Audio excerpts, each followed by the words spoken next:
The pasuk says the following. I didn't write this. Hashem didn't ask me for permission when he wrote this. So don't get upset at me. But this is something that it says in Parashat Nitzavim. Parashat Nitzavim we read 2 weeks ago. Parashat Nitzavim, in chapter 29,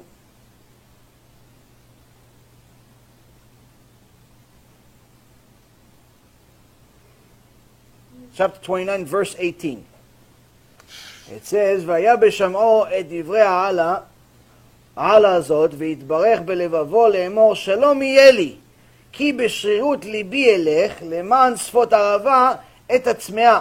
לא יובע אדוני סלוח לו, כי אז יעשן אף אדוני וקנאתו באיש ההוא. ורבצה בו כל העלה הכתובה בספר הזה, ומחה אדוני את שמו מתחת השמיים. השם ירחם.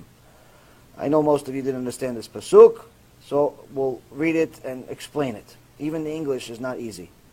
It says, and it will be, when he hears the words of this imprecation, this is after Hashem says, there's a blessing, there's a curse, and so on and so forth. Someone that hears this, he will bless himself in his heart, saying, peace will be with me, though I walk as my heart sees fit, thereby adding the watered upon the thirsty. He says someone that's religious in their heart. Someone that just says, listen, I know you said there's a blessing, there's a curse, I know you said there's Shabbat, there's kosher, but none of that's not for me. Come on, it's not for me. I'm going to do other things. I'm going to give money away. I'm going to be nice to people. I'm going to open the door. I'm going to say thank you. I'm going to donate to the dogs to save the pit bulls. Miskenim. How many Michael Vicks are in the world killing dogs? I'm going to save the pit bulls. I'm going to do this. I'm going to do that. I'm going to be a nice person.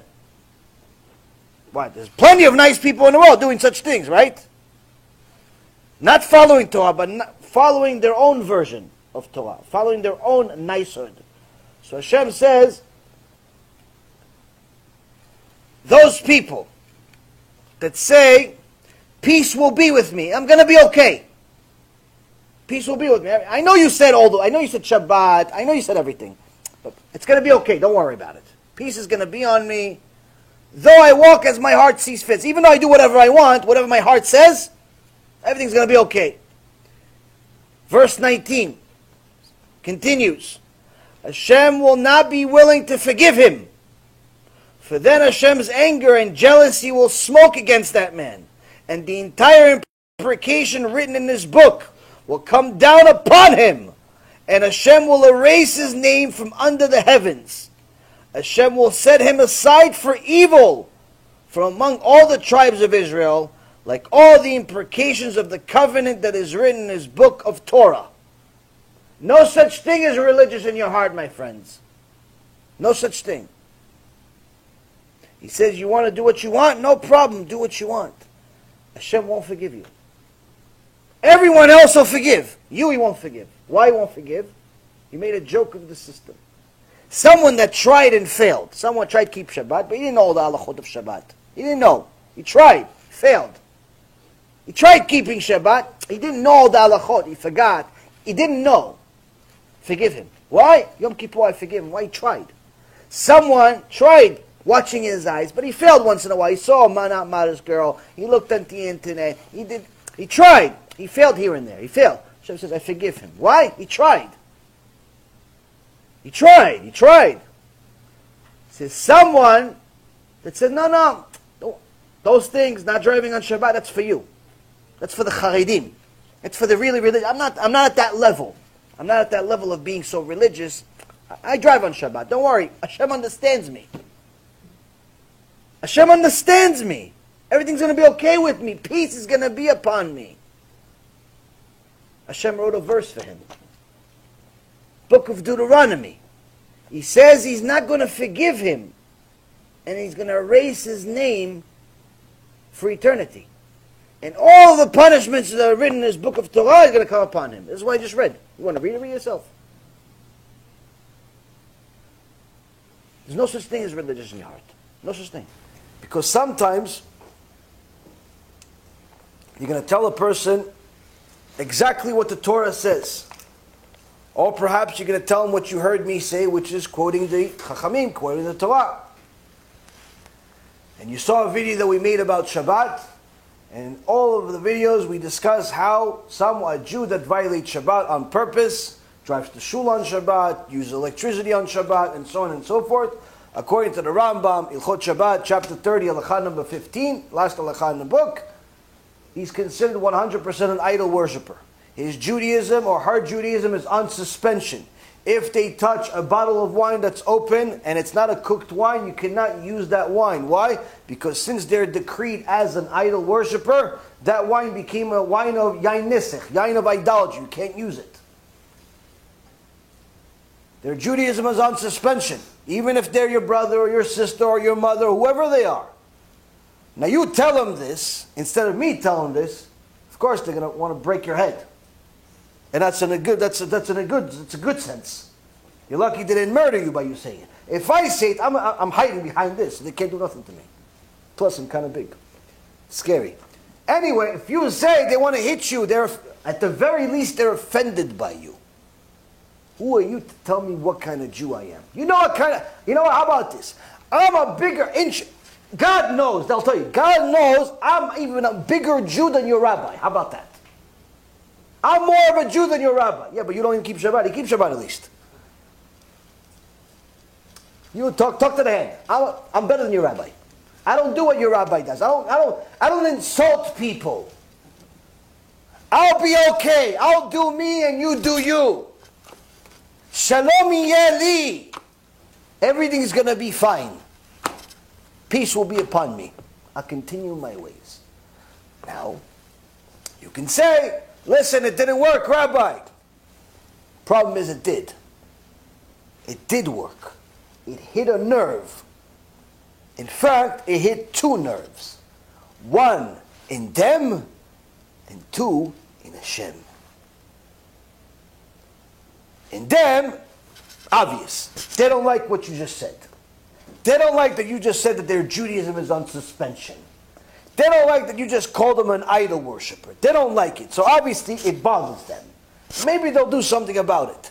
But guess what? HaKadosh Baruch Hu also doesn't like their response that everything's going to be okay and I'm going to continue my ways. Why? He said it.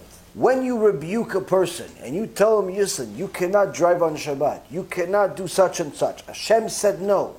If they said, listen, I'm not ready. I'm a loser still. I'm addicted to my sins. That's one thing.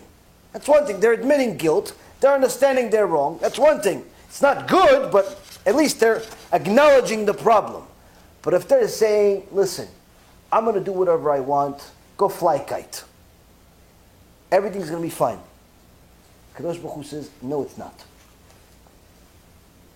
Your attitude that everything's going to be fine by itself inherits the person the worst possible thing in the Torah. HaKadosh Baruch Hu is saying, I'm not going to forgive that person. I'm not going to forgive that person. Now, where else in the Torah does it say that HaKadosh Baruch Hu is not going to forgive that person? In the book of Psalms, chapter 90, verse number 3. David HaMelech says to HaKadosh Baruch Hu, you reduce man to pulp, and you say, do tshuva, O son of man. Sometimes a person does not hear out the message from HaKadosh Baruch Hu.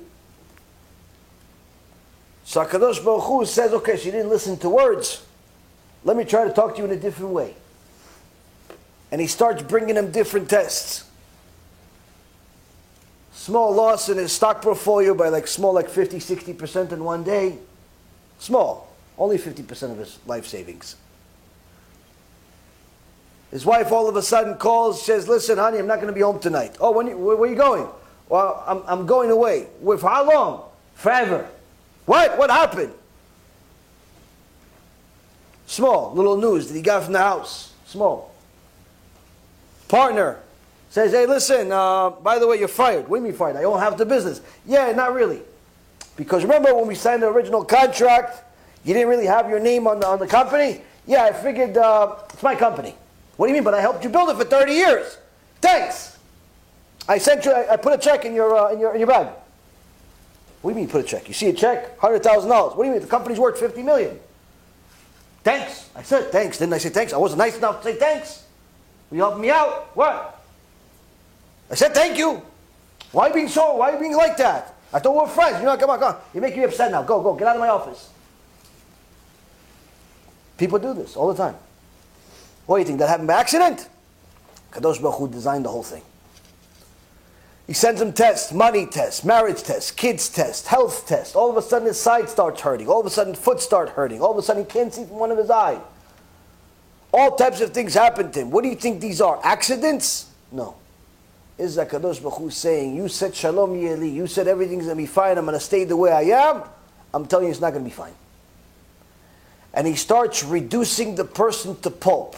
He starts crushing the person until he does tshuva. Or dies, whichever one happens first. Now, a person can be smart and listen to the shiur and avoid that whole trauma. But most of us are not smart. Most of us are stubborn. We're convinced we're right. We're convinced we can beat the system. We're convinced that we can do better. We're convinced that there's a way, maybe it happened to him, but it doesn't necessarily need to happen to me. Like, yeah, he got sick, but not everybody else gets sick. Because you're assuming that Hashem only uses sickness as a tool. He uses a lot of things. Sickness is just one tool. He has an infinite amount of tools. There are many people that are walking dead. They're walking dead. They have a life, they have a house, they have cars, they have a wife, they have kids, but they can't wait to die because they're so depressed, they can't wait for the day to be over. They wake up like, oh, I can't believe another day. Again? What do you mean again? Good morning? Yeah, that again. Yeah, that good morning. What's so good about it? You know how many people like this? Millions. Millions of people wake up every single day and regret that they're waking up. The best part of their day is when they either get high or they go to sleep, whichever one happens first. The primary reason why people go to drugs and alcohol is to escape their miserable life. They're simply trying to escape reality.